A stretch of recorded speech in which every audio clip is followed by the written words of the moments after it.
aika puskea tuulta päin.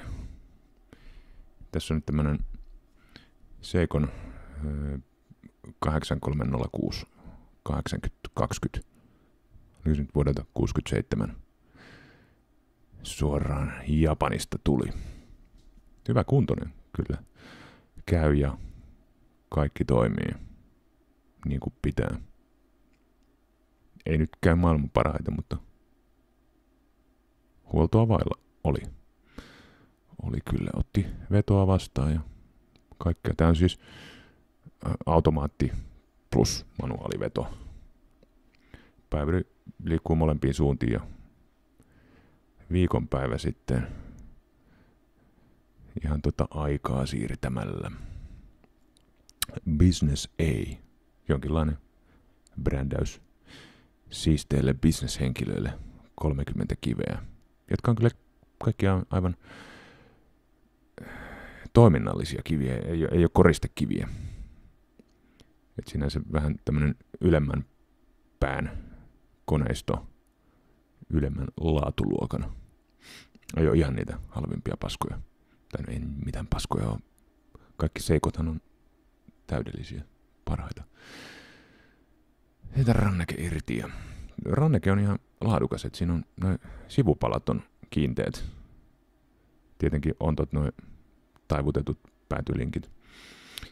Ja tää on frontloaderi, eli pitää toi lasike irrottaa, että päästään koneistoon käsiksi. Peseli irti ja sitten no siinä oli vähän vuosikymmenten jättämiä jälkiä. Taas ihmis-DNAta. Kai noista voisi jonkun rikoksen selvittää. Japanissa 70-luvulla sattunut. Ei, kyllä tämä on putsattu varmaan sen jälkeen joskus. Mutta jos se pitää ottaa toi lasike irti. Irti tosta noin. Tässä ei toi akseli lähde muuten kuin irrottamalla lasike ja sen jälkeen päästään siihen akselin vapautusvipuun käsiksi. Niitä mä putsailin vielä, ettei avataan lasike, niin kaikki roskat tipu sinne koneiston sekaan ja muu. Nyt Apuri tuli avustamaan. No se on utelias eläin, kissa, että se haluaa auttaa. Ei sille mitään mahaa, että jos se tulee siihen, niin sitten se tulee. On sitä paljon hyötyä. Et jos vaikka pöydältä puuttuu kissan karvoja tai jotain, niin niitä sitten saa. Saa niitä karvoja. Tuommoisella puristimella lasike pois ja olin saanut kellon kasaan, niin huomasin, että siellä on vielä, mä alun perin kiillotin ton vanhan lasikkeen ja kokosin kello, ja sitten mä huomasin, että siellä on roskia vielä. Sitten piti vielä kerran irrottaa lasike, ja no se nyt arvaa, että se meni paskaksi. Tuo on vähän väkivaltainen tapa poistaa lasiket, sitä joutuu puristamaan, ja se halkesi ja silleen. Oli mulla onneksi oikein kokoinen rengaslasike varastossa, mutta se on nyt toi rengas, niin se oli vähän eri muotoinen, että se voi olla, että se ei noita taulun reunoja niin hyvin peitä. Ne näkyy tuossa niinku sen uuden lasikkeen laitto. Se nyt on taas näitä osia, joita ei ole saatavilla. Tästä lähtee se. Mä löysin itselleni tommoset keltaiset säteilysuojasormikkaat. Nehän on aina, säteilysuojapuvut on keltaisia.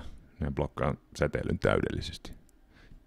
Ja hapot on aina vihreitä kaikissa leffoissa ja muissa.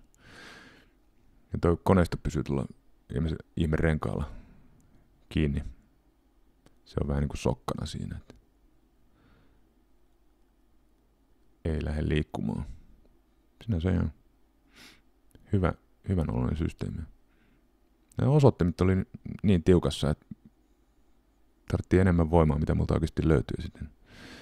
Lensi melkein kattoon asti noin. Se oli puoliksi hallittu toimenpide, mutta ne oli niin tiukas. Siinä se nyt sitten on. Ja siellä on merkinnät 06 ja 46, koska tätä kuoretta on käytetty 2 koneiston kanssa. Että ne on säästänyt rahaa, tehnyt 2 eri koneistolle saman kuoren. Ja tuossa nyt näkyy taulussa 74, eli vuosi 7 ja kuukausi 4. Jos vertaa tuon kuoreen, niin tyypillisesti siinä on tuo kuoren sarjanumerossa kuukausi on +1, että se on taulu tehty edellisessä kuussa. Eli 6-7 vuodelta. One Piece Case. Ja siinä se koneisto nyt on, lähdetään purkamaan sitä.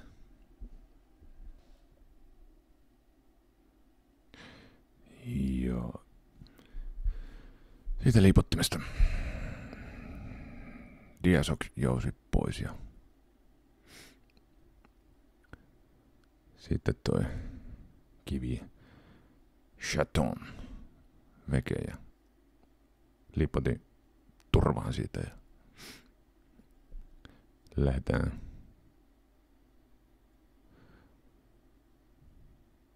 purkamaan vähän syvemmältä. Tämähän on, kun tämä on frontloaderi, niin tätä ei ole ihan hirveästi availtu tietenkään. Ei ole niin yksinkertainen päästä ronkkimaan tuota koneistoa, niin tämä on aika hyvässä kunnossa säilynyt. Ei ihan hirveästi ole naarmuja. Tässä on nämä kaikki rakastamat diafixit. No ei ne nyt niin hankalia ole, että mulla on tämmönen hieno itse tehty haarukka työkalu, jolla ne on helppo avata. Sitten saatan vastakiven pois ja putsaa ja niin edespäin. Ja jousi auki ja kivi pois ja jousi kiinni. Se on jotain keltaista öljyä. En tiedä mikä se on, se 90-20 vai mitä lie öljyä. Mut ihme hyvin kuitenkin ei siinä monta vuosikymmentä ole, kun tää on huollettu. Tosin osa noista öljyistä oli ihan kuivunut. Osa on tallelle, en tiedä. Mitä tälle on tehty? Onko tämä huollettu osissa? Tässä on tämmönen hassu sekunti. Tommonen. Ei niinku bulkimmassa seikossa 6- ja 7-sarjalainen, niin se on keskisekunti ratas semmonen normaali, mutta tässä oli tämmönen omituinen. Ja tässä ei siis ole sitä Seikon Magic Leveria. Tässä on tämmönen sveitsiläisempi ratkaisu. Reverser Wheel jubina. Ja tosta toi C-klippi pois, mutta siihen mä pistin uuden osan, koska mä en tiedä miten ne saisi irti ilman, että ne vääntyy. Ja kun ne on vääntynyt, niin ei niitä enää takassa ilman, että niitä vääntelee takaisin muotoonsa. Niin siihen ei pitänyt, mutta hommasin uuden. Jaha. Sitten mä kävin kanttarelle ja poimin metästä, niin sieltä tuli tämmönen 8. matkustaja mukaan. Se yritti imeä olkavarresta verta. Mä esiputsailen öljyä, että ennen kuin menee tuonne hienoon pesukoneeseen, niin ei sitten niin paljon olikaannut se öljy. Siinä se oli perkele kärsän työntänyt ja noin raajat nahan sisään. Ja siinä se veitikka nyt hädissään huutaa, että olisi kannattanut valita paremmin, että mihin sienestäjän tarttuu kiinni, niin ai, kato kun se tykkää uida nyt. No, se on uimataito, se on tärkeä. Suosittelen kaikille. Itse en osaa uida, mutta muille suosittelen lämpimästi, että opetelkaa uimaan. Ei käy niin kuin tälle punkille kävi. vähän jousikoteloa putsaa. Siellä on yleensä hirveät möhnät ja itse asiassa siellä oli, käynnistin kuvauksen vähän myöhässä, niin siellähän oli kauheat mönjät. Ja sitten tuosta taulun puolelta vähän purkamaan sieltä se rengas veke ja jotain, ja tässä tapahtuu asioita nopeasti. Ne tapahtuu nopeammin kuin tosielämässä. Täällä on niitä mukavia pieniä jousia, siellä on 4 noita pieniä jousia, jotka saattaa sanoa äkillisesti, että bojoing. Sitten niitä ei näy enää ikinä. Tai ehkä ne joskus löytyy joltain karvamatolta, jostain kulmasta näkyy, kun joku kiiltää siellä. Sitten tajut, että siellä on se jousi, minkä sä hukkasit vuosi sitten.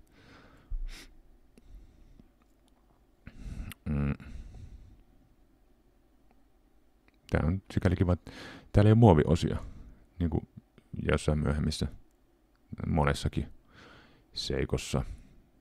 Oli muovisia osia täällä kalenteripuolella, mutta tää on täyttä metallia.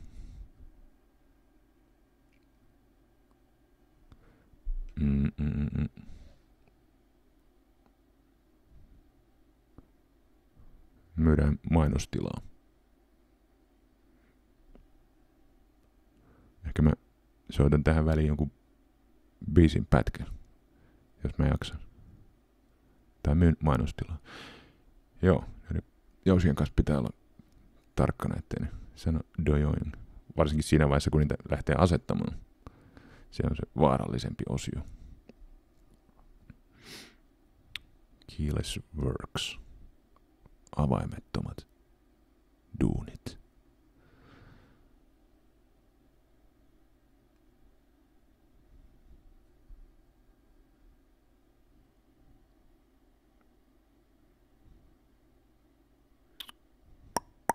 Tässä kohtaa pitäisi olla kynä, mitä voisi liksutella, niin kuin yksi yöradio-ohjelmaa pitänyt legenda.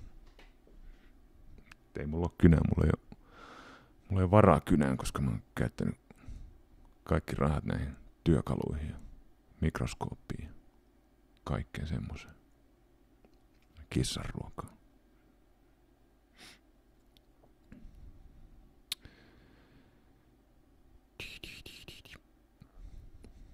Mä en enää edes muista, että oliko nämä hyvässä kunnossa vai pitikö näitä vaihtaa. Ehkä ne oli hyvässä kunnossa. Joskus ne on kulunut ihan kuopalle. Kun ne on kauan käytetty kuivana, niin ne on vastakivet, niin se on semmoinen ihan reikä. Toisella puolella on tietenkin myös diafixit. Se on kiva, kun on paljon diafixeja. Kaikkihan näistä tykkää. Ai että. Ja kyllähän ne siis toimii silloin, kun ne on ehjät ja muut. Jos se jousi ei ole vääntynyt, niin sitä ei kaltoin kohdella, niin kyllähän se ajaa asiansa, mutta voisi siinä olla joku helpompikin ratkaisu. En vastustelisi. Mut kyllä se siitä. Väkisin puskemme eteenpäin, vai mitenkä luulette?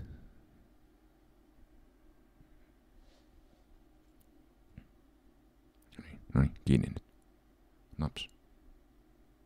No niin, nyt on hyvä. Nyt toinenkin.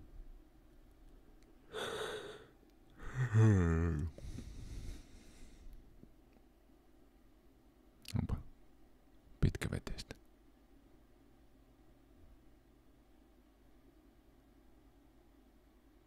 Et vois myydä mainostilaa, mutta ongelma, että kukaan ei ostaisi.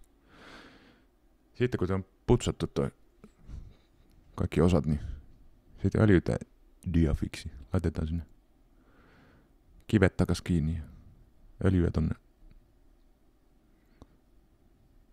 koloon ja sitten tökitään jollain. Tässä on tämmönen ihan tökkimiseen tarkoitettu työkalu. Sen takia mulla ei ole varaa kynään, kun mä ostin ton työkalun. Tökitään se öljy tonne tosta läpi. On niitä muitakin keinoja. Tää on yksi keino. Ei ehkä helpoin. Tää on, se nyt riippuu, että mitä osaa ja mitä ei. Siinä nyt vähän huonosti näkyy, että onko sitä öljyä siellä, mutta kyllä sinne oli semmoinen mukava pyöreä öljytippa tullut sinne vastakiveen. Ja sitten näin liipottimen diasokki kivien öljyäminen putsattu ja käsitelty tuolla epilaamilla ja sitten öljyä semmonen nätti pisara siihen. Se on pienen näköinen pisara, niin se kyllä taitaa ollakin pieni, mutta kun siinä on se öljyä hylkivä pinnote, niin siitä tulee tommonen korkea ja pyöreä pisara, jonka olisi tarkoitus sitten pysyä myös siinä, ettei se leviä sinne reunoille ja käy kaikkea semmoista ikävää. Niin, mä oon tässä välissä ehtinyt tilaamaan tommoset messinkiset pihditkin jostain päin Englantia. Ne on ihan kivat, terävät ja ei naarmuta terästä. Niillä on kiva työskennellä. Ja niidenkin takia mulla ei ole varaa kynää, jota mä voisin liksutella. Mutta semmoista se elämä on.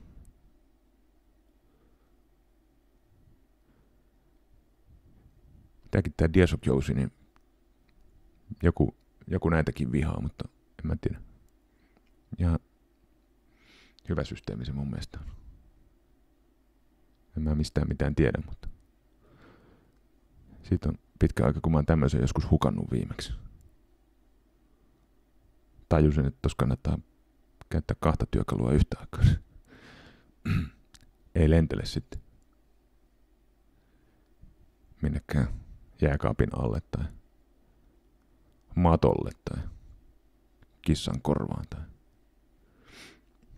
semmoista.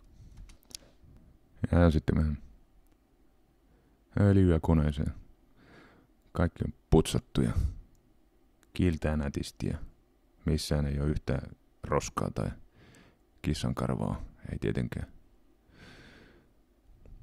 Öljyä sinne. Juuri oikea määrä. Täydellinen määrä. En tiedä. Kommentoiko. Oliko öljyä liikaa? Yleensä öljyä tulee laitettua liikaa. Vähän niin kuin varmuuden vuoksi. Sitten joku sanoo, että ei sitä tarvitse noin paljon laittaa. Niin, tässä on 30 kiveä, mikä on aika paljon. Niin tässä on jousikotelokin. Ihan kivilaakeroitu. Mikä ei ole hirveän tyypillistä vanhoille seikoille. Joissakin koneistomalleissa se tuossa toi pohjalevyn reikä, niin se kuluu ovaaliksi ja se voisit korjata laittamalla siihen kiven, mutta tässä on valmiiksi, niin tarvii alkaa säätämään.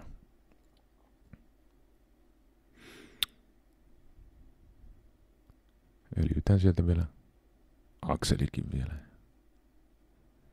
Sinne noin. Plop. Lisää öljyä. More is more.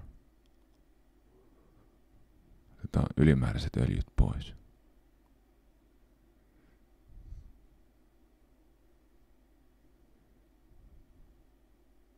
No niin, hierotaan oikein joka paikka. Varmasti on öljy.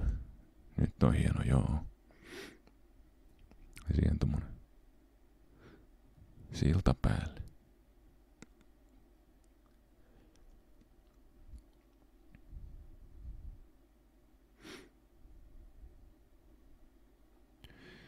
Joo, tää on vähän ehkä enemmän noita vähän tuoreempia 6 ja 7 sarjan koneistoja väkerrellyt. Niin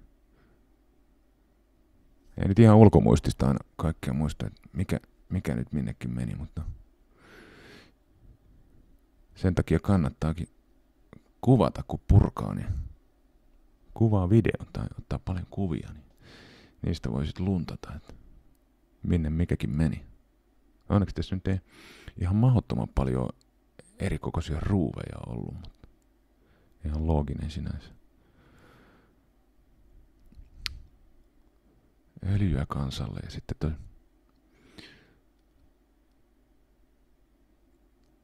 tossa nyt on diafixit öljytty. Ne pitää olla öljyttyneet tietenkin, koska niitä jälkeenpäin pystyy enää öljyämään sitten. Paitsi tietty, jos avaistusta noin jouset nyt ja ottais vastakivet pois ja öljyäis ne ja laittais kiinni, mutta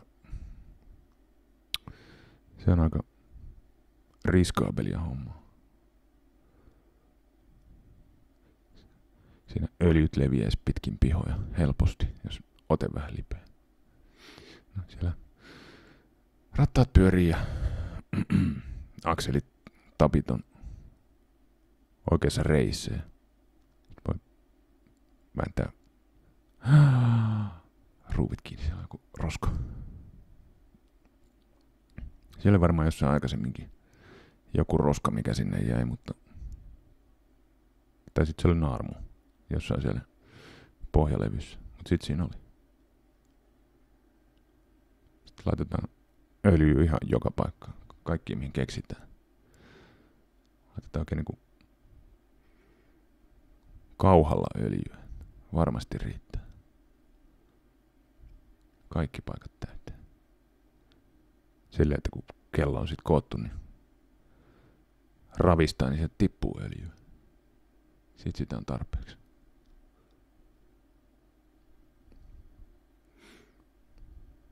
Mä nyt ehkä teen jotain asioita, ainakin ton purkamisen teen semmoisessa järjestyksessä, mikä ei ehkä ihan suositeltavaa ole, että vähän siinä möhlin, mutta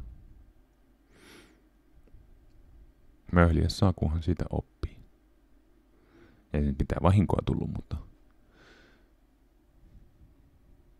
se ei ollut mitenkään optimaalinen tapa. Ajatellaan vähän öljyä taas joka paikka. Kaikki paikat täyteen. Ja sitten lähdetään tätä kokoamaan avaimettomia duuneja. Vähän sinistä rasvaa roiskitaan joka paikkaan. Tämmöisiin paikkoihin, missä on tämmöistä liukuvaa, osat liukuu toisiaan vasten ja jotain semmoista. Niin tässä on tuo ihme vipu, että vipu, joka mahdollistaa tämän akselin vapauttamisen täältä kellotaulun puolelta. Tässä tietenkin tässä videossa kaikki sujuu niin kuin elokuvissa. Kaikkihan meni tietenkin ensimmäisellä yrityksellä kohdilleen ja nämä jouset ei koskaan lennellyt pitkin seiniä. Ei tietenkään. Ne menee kaikki ykkösellä. Niin kuin kaikilla muillakin. Täydellisesti. Mutta eipä nyt sen hankalempia ole, että pitää vaan ajatella mitä tekee. Ja tehdä mitä ajattelee. Vai onko se niin? En mä tiedä. En mä tiedä mistään mitään. Ja tämä osa, mikä sen nimi onkaan. Mulla on toinen kello työn alla, missä on 8346 koneisto ja siitä oli katkennut tämä jousi, just tämä. Se aika tyypillisesti kyllä taitaa vanhoista kelloista katketa. Se on aika kovalla jännityksellä.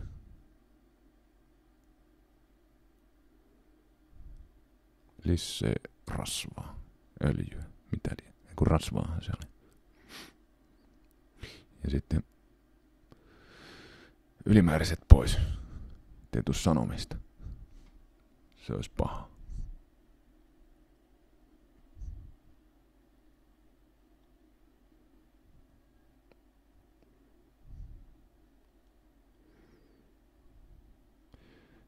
Joku varmaan ajattelee, että miksei oikeassa kädessä ole mitään kumihanskaa tai säteilysuoja sormikkaita tai jotain.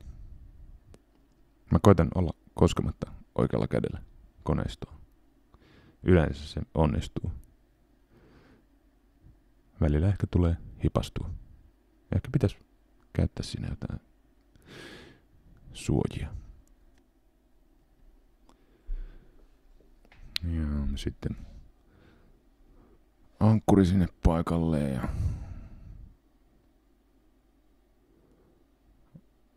ankkurin siltasin.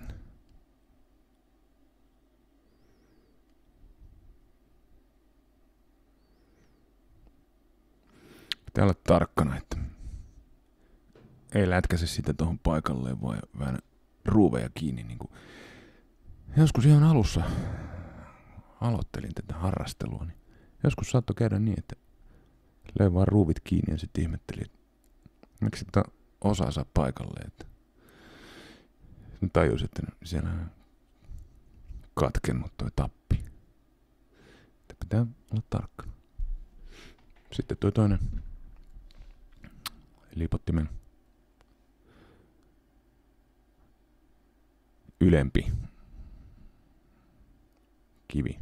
Laitetaan taas vähän öljyä sopivasti.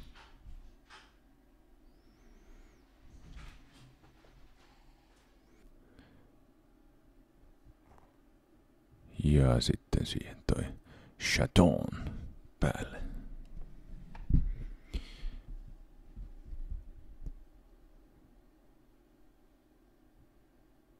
Tarkistetaan, että on juuri täydellinen määrä täydellisen keskellä. Ja laitetaan lipotin paikalle. Ja jännitetään, että lähteekö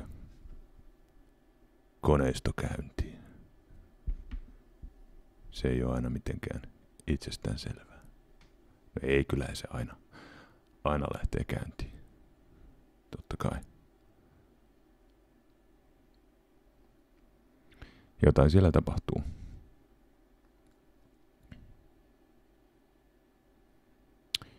Ja sitten siihen chaton paikalle ja jousi.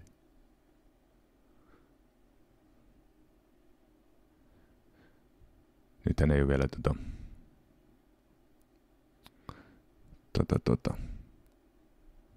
ankkurin kiveä ei ole vielä öljytty. Se on ainoastaan tuolla epilaamilla käsitelty. Että nyt käytetään vähän aikaa kelloa kuivana tai noita osia käyntiratasi ankkuriin. Tai käyntirattaan hampaaton kuivina vielä. Tämä on tarkoitus, että annetaan sieltä sen epilaamin kulua kulutuskohdista pois ja sitten kun laitetaan öljyä, niin sen öljyn pitäisi pysyä siellä, minne se kuuluu. Öljyn ei sitten olisi tarkoitus levitä sinne, minne se ei kuulu. No niin, meneekö se jousi nyt paikalle? Ja sitten väännetään vähän voimaa koneeseen. Siinä se nyt. No niin, sitten onkin varmaan joku vartti käytetty kuivana noita osia, niin laitetaan öljyä sinne ankkurin kynteen. Se vähän, niin kuin tuosta näkyy, niin se hylkii öljyä. Öljy jää sinne tippana sinne pinnalle. Tässä nyt yritän tsiikaa, että minkälainen määrä sitä öljyä siellä on ja onko se nyt asettunut.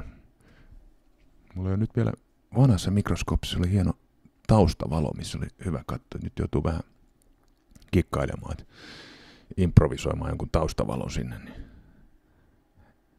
että näkisi, että minkä muotoinen öljytippa sinne muodostuu rattaan ja kynnen väliin. Näytyy siltä, että ei ole tarpeeksi, niin laitoin vähän lisää. Ja manuaalisesti vähän käytetään koneistoa.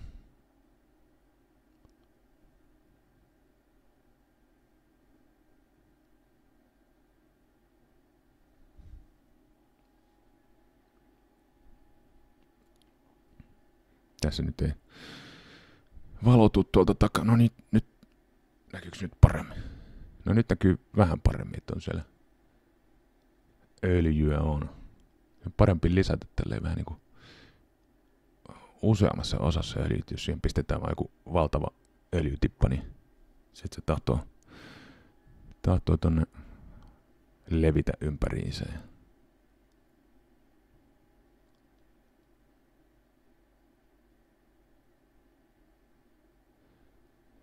Siellä sitä öljyä. Siellä on muuten roskakin. Roska näkyy. Ja sitten siellä on jotain armoja. Kalastetaan roska pois sieltä. Ei tuu paha mieli. Ei tuu sanomista. Sieltä se lähti pois. Nyt kun se on öljytty, niin laitetaan liipotin kiinni ja annetaan sen olla. Se on nyt valmis. Käykin heti paljon pirteemmin, kun siellä ei ole se epilaami jarruttamassa. Sitten vähän tonne keskirattaaseen rasvaa. Siellä oli liikaa, otin pois. Ja sitten minuuttiputki siihen. Isketään päälle. Plop. Sitten nämä kalenteripuolen loppujen osien kokoaminen ja öljyäminen ja kaikkea, mitä tässä nyt onkaan. Laitetaan taas ihan joka paikkaan öljyä, niin sitä riittää sitten.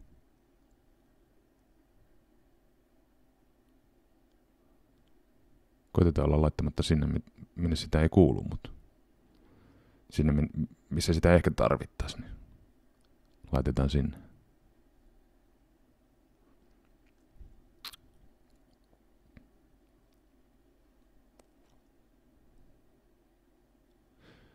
Taas näitä miellyttäviä jousia, jotka ei koskaan sano boing.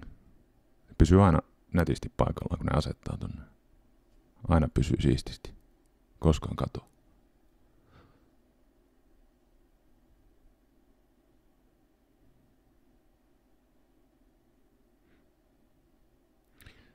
Joo, näitä pieniä osia aika paljon, että myöhemmin Seiko tehnyt ehkä vähän pienemmällä osamäärällä kelloja. Varmaan sen takia, että se on halvempaa. Halvempaa valmistaa osia ja nopeampi koota varmaan.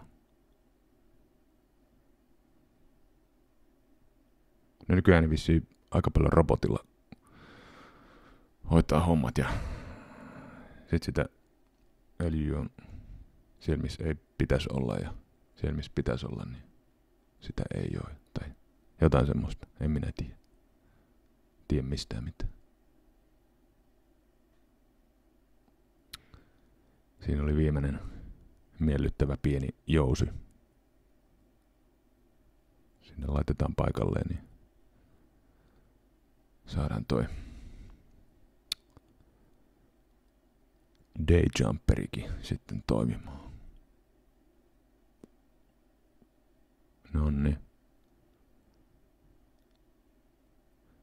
Siinä oli se ainoa muoviosa.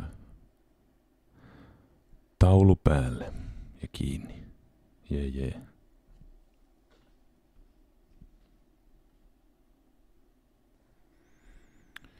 Ja sitten tämä tiiviste, nupin tiiviste näissä, näitähän ei ole alun perin tarkoitettu vaihdettavaksi näitä tiivisteitä, että se on kun kello on huollettu, niin se on koko nuppi vaihdettu. Mutta koska näitä nuppejahan on saatavilla kyllä, mutta koska ne on vanhoja, niin niiden tiivisteet on täysin kivettyneitä, et ei niillä tee mitään. Ja monestihan ne on, kun se on niin kivettynyt se tiiviste, niin koko nuppia ei edes saa siihen putkeen sopimaan. Että se ei jousta yhtään. Niin mä nyt teen näin, että mä ronkin sen vanhan kovan tiivisteen, palottelin jollain ruuvarilla ja sitten nypin ne palaset veket tuolta nupin sisältä. Ja sen jälkeen putsasin ja äänkesin tonne uuden tiivisteen sisälle, rasvatun tiivisteen.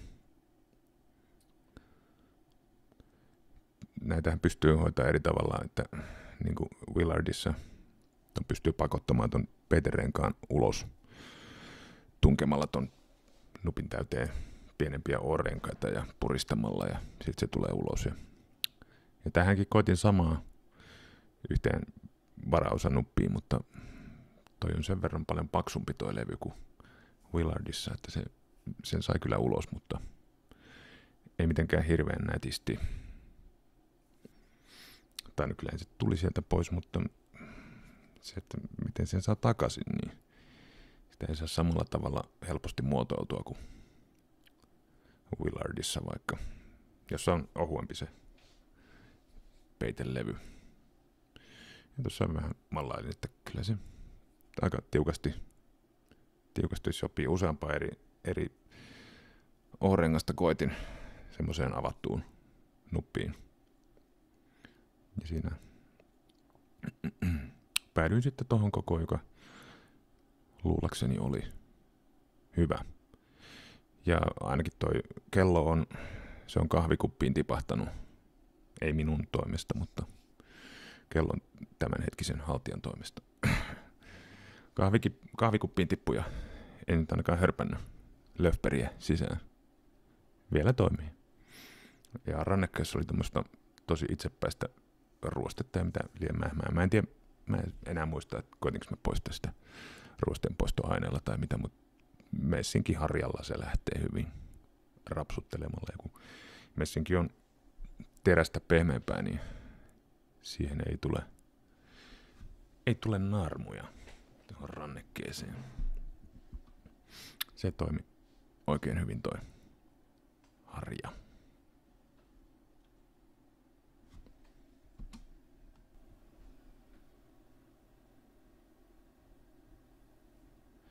Ja siinä se sitten. Se on nyt koottu ja se on valmis ja se on siinä. Se on semmonen kuin se on. Ihan hyvä siitä tuli.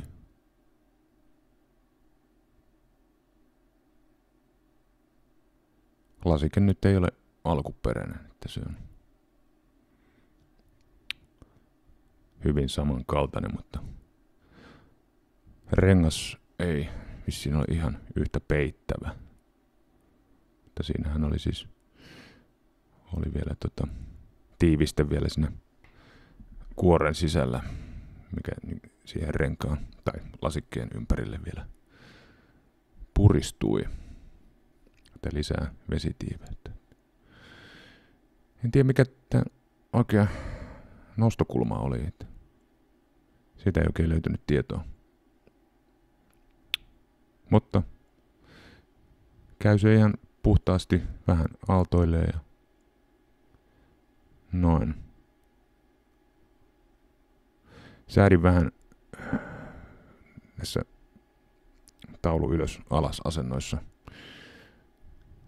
käymään vähän miinuksen puolella, niin vähän kompensoi sitten, kun muissa asennoissa käy plussalla. Mutta tämähän on, kun tämä kerran pistetään kasaan, niin sitä on sitten vähän vaikeampi alkaa säätämään, kun pitäisi taas avata lasike ja ottaa koneisto pois ja muuta. Tämmöistä. Näin tällä kertaa.